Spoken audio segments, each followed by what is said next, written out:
Okay, so we're going to continue now with a lesson on distance.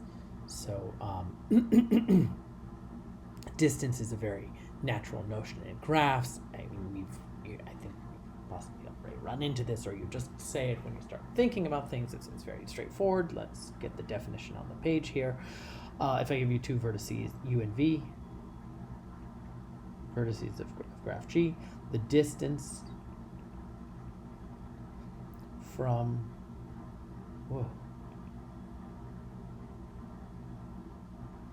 u to v. I'm going to denote this dist u comma v. As usual, it will happen sometimes that there are multiple graphs in play. U and v might be vertices of a graph G and another graph H. If you want to be clear, you can take this dist and subscript it with a G or subscript it with an H to indicate you're talking about distance in the graph G or H. Anyway, so the distance, I'm going to denote by dist uv. This is the length of the shortest possible length of a walk from u to v. Is the shortest length of a walk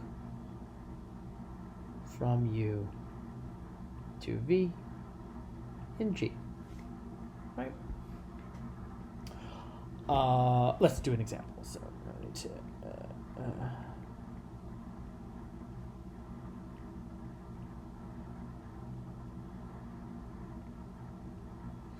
so there are vertices u and v. Here's a walk from u to v. I can get from u to v in a walk of length 2. I'll just step on one vertex in the middle. It's clear that that's going to be the shortest walk from u to v. So the distance from u to v in this case is going to be 2. Let's make some easy observations about this this distance function. So one easy observation is that this distance function is it's symmetric. So the distance from u to v is the same as the distance from v to u. Of course, that's pretty immediate. Anytime I give you a walk from u to v, you could just reverse it and you get a walk from v to u. So the length of a shortest walk from u to v will be the same as the length of the shortest walk from v to u, and so the distance from u to v will also equal the distance from v to u. Of course, you can always walk from a vertex to itself by way of a trivial walk. You can always, there's for any vertex v, just v. Nothing more is a walk. That walk starts and ends at v, and has length 0. So the distance from any vertex to itself is always going to be 0. Now I've defined distance in terms of lengths of walks, but it's immediate that the shortest walk from u to v is always going to be a path, right? There's no point repeating vertices, right? If I'm counting the number of steps, you found a walk from u to v that somehow repeats vertices, well, you could just cut out that repetition and you're going to get a shorter walk from u to v. So I could as well have defined distance using paths instead of walks, and actually that's how I did it in the notes. I kind of prefer saying walk here, but they're both equivalent, so it's not really a big deal. Okay, so this distance is it's a little more abstract than our basic understanding of distance in Euclidean spaces, right? Distance in Euclidean spaces is nice and straightforward. It's the length of the straight line from x to y. That's the distance from x to y. So this is considerably more abstract. I mean, graphs can be all kinds of crazy different things, and the distance function doesn't have to be sort of nice and tame and sort of understandable in the same way that distance functions are, like in the plane. But this distance function for a graph still does have to obey some of the same rules, and maybe the most important of those is the so-called triangle inequality. So you remember the triangle inequality from long ago in plane geometry. If I give you a triangle with vertices x, y, and z, then if the sum of the lengths of these two sides, x, y, and yz, that's always greater than or equal to the length of the third side, x to z. And of course, the length of that line segment, the length of that edge, that's the distance between those two. So another way of saying that is that the distance from x to y plus the distance from y to z is always greater than or equal to the distance from x to z. And we still have the same feature here for graphs. So this is I made this an observation. The distance from u to v plus the distance from v to w, that's always greater than or equal to the distance from u to w. And this is very easy to see. Suppose the distance from u to v is equal to a. So we just say this equals a and this equals b. That means I can choose a walk from u to v of length a. I can choose a walk from v to b of length b. If I concatenate those two, I get some walk from u to w with length a plus b. It isn't necessarily the shortest walk, but the shortest walk can only be shorter, right? So the shortest walk from we've found a particular walk from u to w whose length is a plus b. That means the length of the shortest walk from u to w will be less than or equal to a plus b. So the proof is just let's say concatenate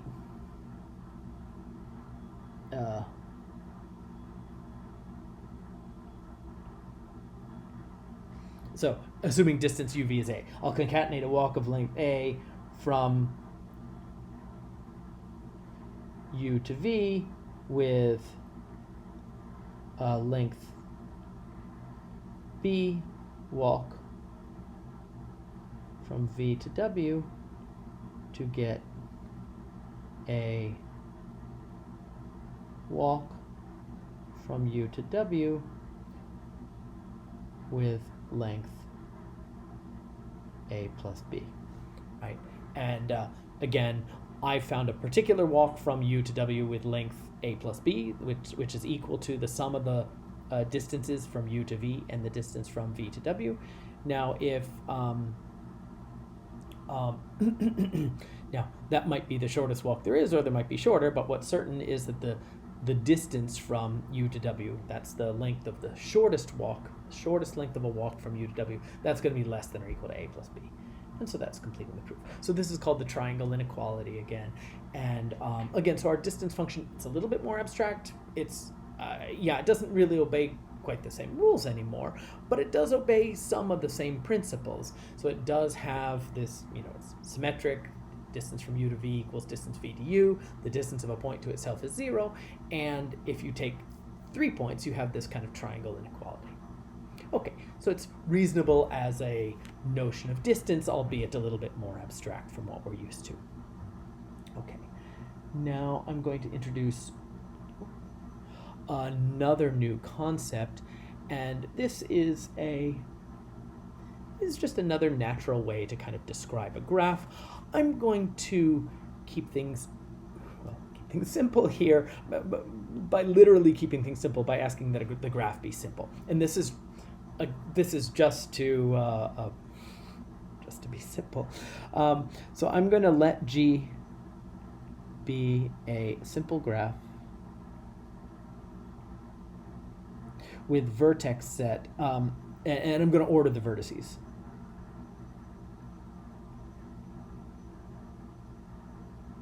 With vertices ordered v1, v2, on up to vn.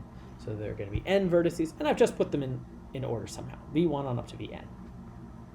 And now, based on this ordering, I'm going to define a matrix. And you can think of this matrix as just encoding the graph or representing the graph. This is just another way of describing the graph. And you'll see immediately that the matrix tells us what the graph is and vice versa. So I'm going to define an n by n matrix A by the rule. I should let me take a little moment for notation. Let me make a little notation comment over here in the corner here. In linear algebra class, lots of times you use capital letters for matrices. So capital A might be the matrix, and then sometimes you'll use lowercase letters like little a sub ij to denote the ij entry of the big matrix A. That causes a little bit of ambiguity in our present setting. So I'm going to take a slightly different approach. So this is just a little notational aside. If A is a matrix,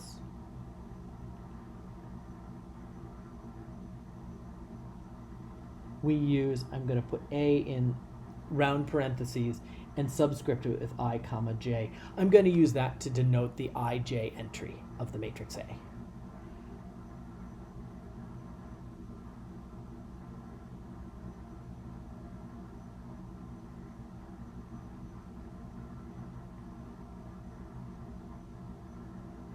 Okay, so again, this is just for notational simplicity here. I don't want to have to. Anyway, this is a good move.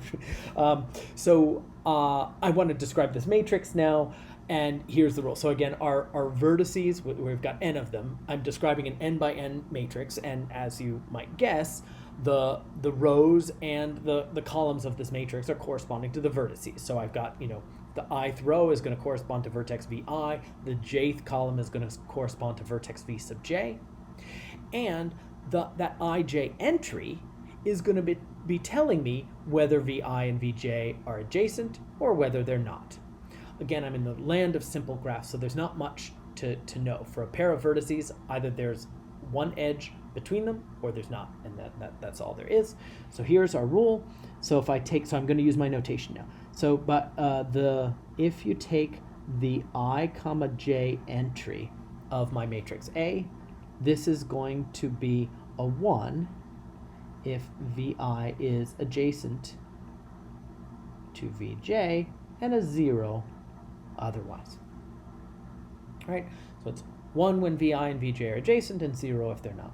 Let's see an example.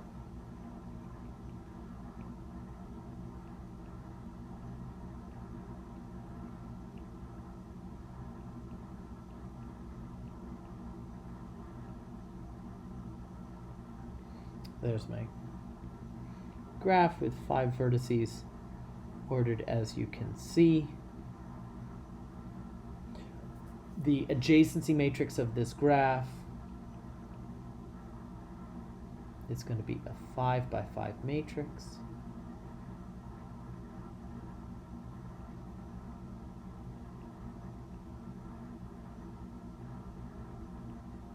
And again, the rule here is that the ij entry is going to be a 1 if vi and vj are adjacent, and a 0 otherwise. Now, a vertex is not adjacent to itself, so we're always going to have, let's go ahead and draw them, we're always going to have zeros on the diagonal. Now, vertex v1 is adjacent to v2 and v5. Vertex v2 is adjacent to 1 and 3 and 5. v3 is adjacent to 2 and 4. v4 is adjacent to 3 and 5. And vertex, where am I? v5 is adjacent to 1 and 2 and 4. So there we go. So let's say a couple things about this matrix. As you can see, it's always a 0, 1 matrix. It's going to be symmetric. If you take the transpose of this matrix, it just comes right back to itself. And that's because the ij entry has to equal the ji entry, because adjacency is symmetric. If vertex vi is adjacent to vj, then vj is adjacent to vi. So so this is a symmetric matrix. It's a 0, 1 matrix. It's always going to have zeros on the diagonal. And you can very easily see that this is encoding the full structure of the graph, right? If I tell you the graph, you can order the vertices however you want and get an adjacency matrix. Oh, I didn't call this the adjacency matrix. I should have said this. Sorry, let me just, so this is an adjacency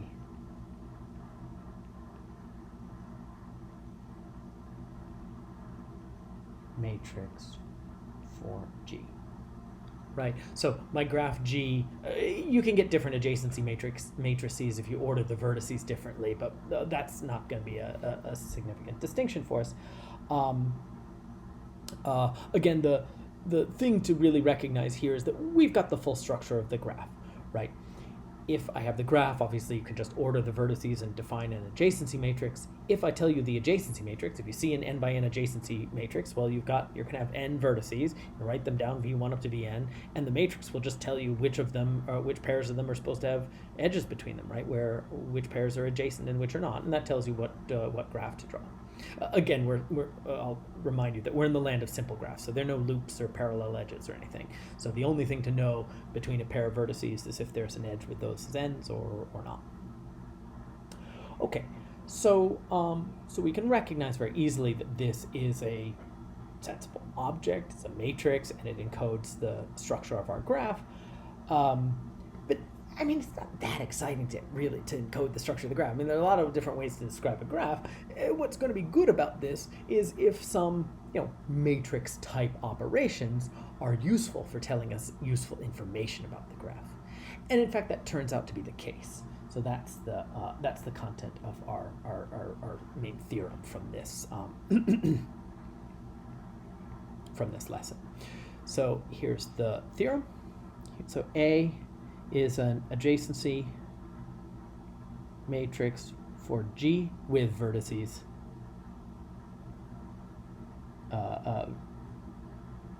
vertex order v1 on up to vn. And here k is a positive integer. And now the thing I'm going to be interested in here is counting walks between vertices. So now I'm really just counting all walks. I'm going to be taking a vertex u and a vertex v and counting walks, but I want to count the walks of a certain length. So I'm going to be interested in the walks of length k that start at a vertex u and end at a vertex w. And what did those look like? How can we possibly count those? And it turns out that, in fact, the structure of matrix multiplication is exactly what we need to encode this and count these things properly. So our theorem is that so for any pair of vertices, so for every pair of vertices, so let's say vi, vj, and v of g, the number of walks from vi to vj of length k is given by taking the kth power of that adjacency matrix A. So the kth power of that n by n matrix is going to be another n by n matrix. Its rows and columns are still going to be indexed by our 1 up to n. Those are still our vertices. And the ij entry of that kth power that's going to be telling us the number of walks from vi to vj of length k. So for every vi, vj in our vertex set, the number of walks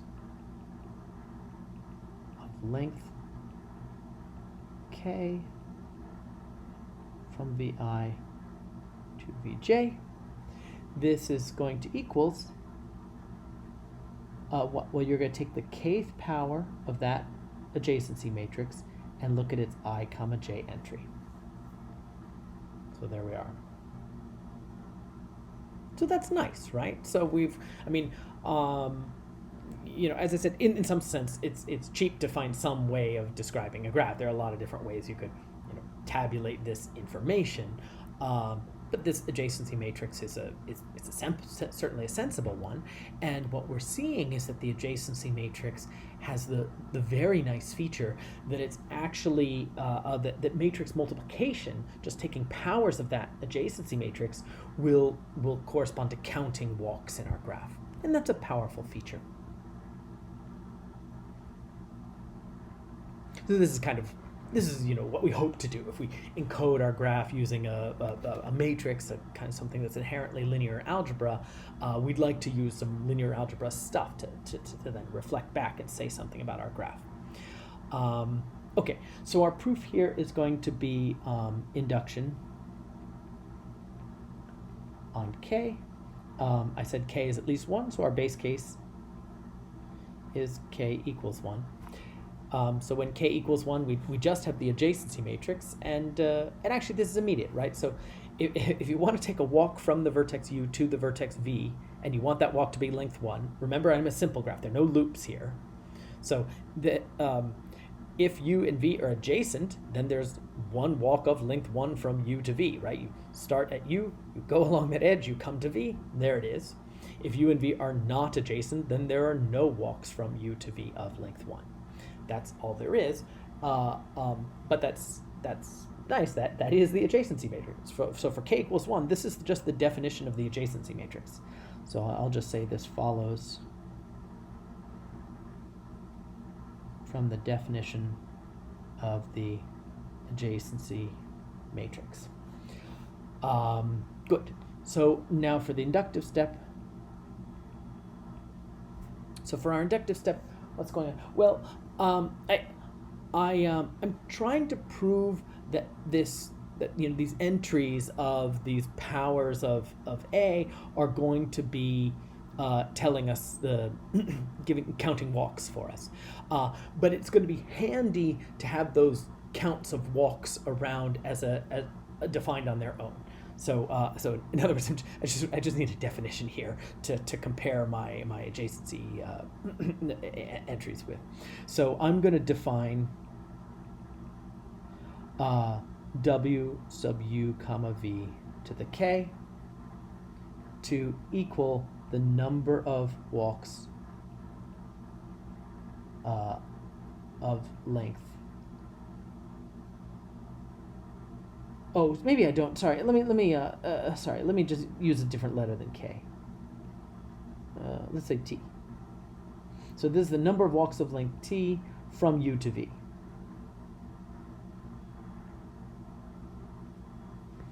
Right?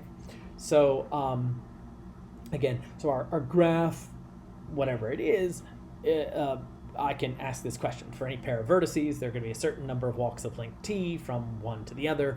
I'm just encoding that as using these w's. So w to the t sub uv, that's going to be a count of walks. That's an accurate count of walks. And what I'm trying to prove is that these w values are actually just what you see when you take powers of the adjacency matrix, right? So with this notation, what I'm really just trying to prove now is that I'm trying to prove that this wt sub uv, that's the number that you see when you look at that corresponding entry of the tth power of the adjacency matrix, right? Okay, so let's see. So I want to walk from vi to vj.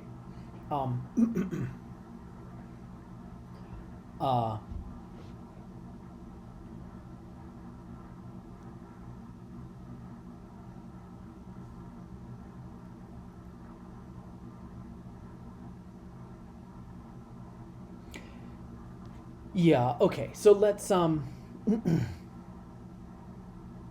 just expand here. Okay, so I do want to caution you here. The rest of the proof, it's almost like I'm almost going to write it in just one line, and what's going to happen is it's like a little easy for it to just sort of zip by, and what you should do is take a moment and think it through.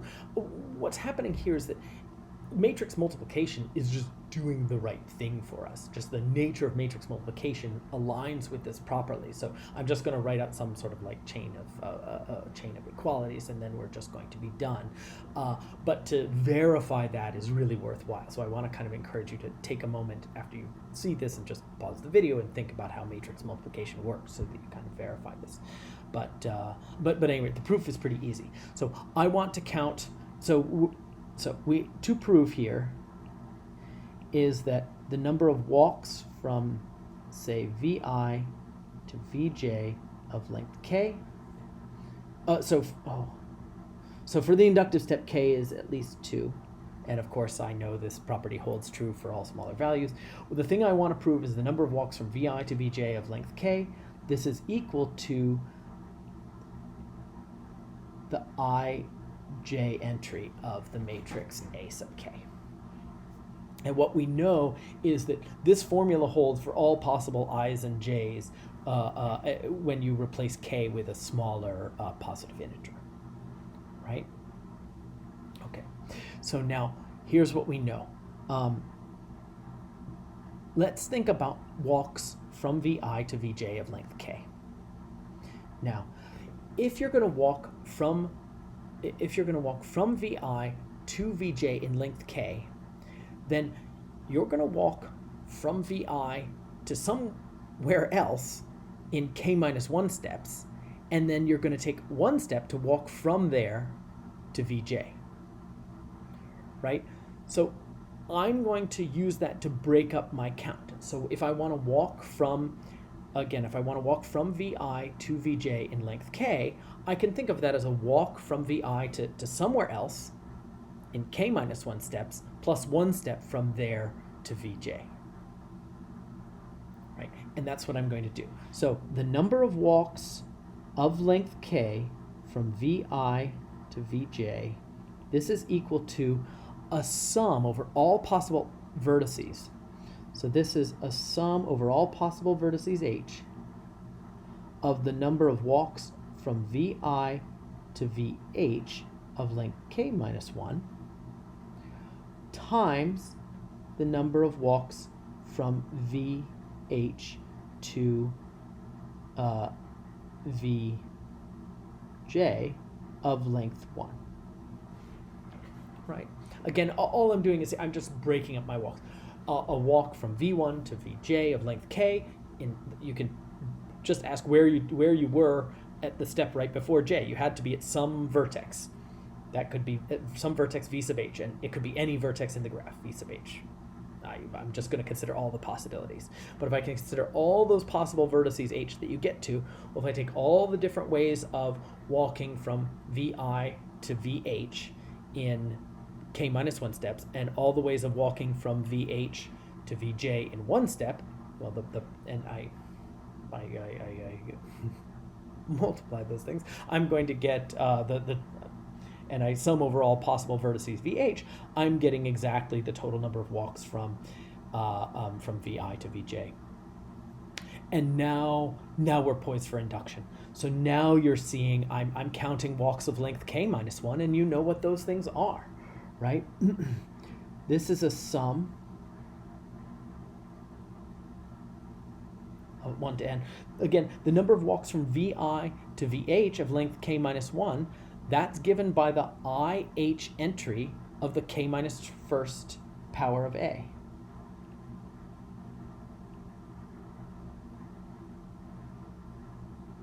And now I'm multiplying by the hj entry of a.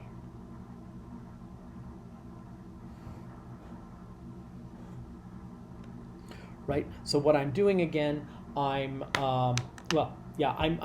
we know by induction that the number of walks from any vertex to any other vertex of some length k minus 1 or smaller, that's given by the corresponding entry from the appropriate power of the adjacency matrix. So if you want walks of length k minus 1 from vi to vh, no problem. You look at the ih entry of the k minus 1st power of the adjacency matrix.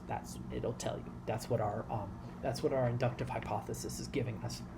And again, now basically, because of just the nature of walks, we get this first equality. If you want to walk from vi to vj, I can just keep track of where you were at the penultimate step, where you were right before you got to vj. That could be any vertex v sub h, and I can just break up my count accordingly. By induction, those counts I can express as entries from some smaller matrices. And so now I'm seeing a sum as h runs from 1 up to n of the ih entry of a to the k minus 1 times hj entry of a.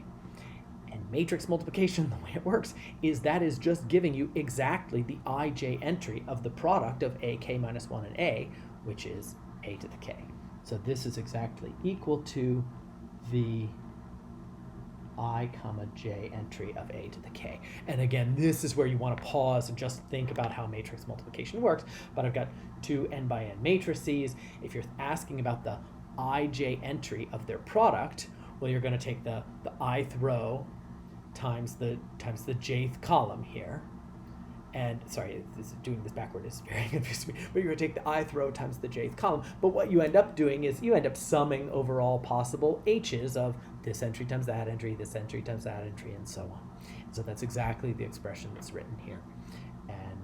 And that's the proof. So it's a really nice property, right? So our adjacency matrix is a kind of natural linear algebraic object that's associated with our graph. You can just think of it as a different way to represent the graph, but we're seeing a nice feature that this representation has, namely powers of this matrix are going to quickly give us some nice information about the graph. Namely, they'll tell us counts of numbers of walks of particular lengths between pairs of vertices. Okay, so that's going to complete it for this lesson.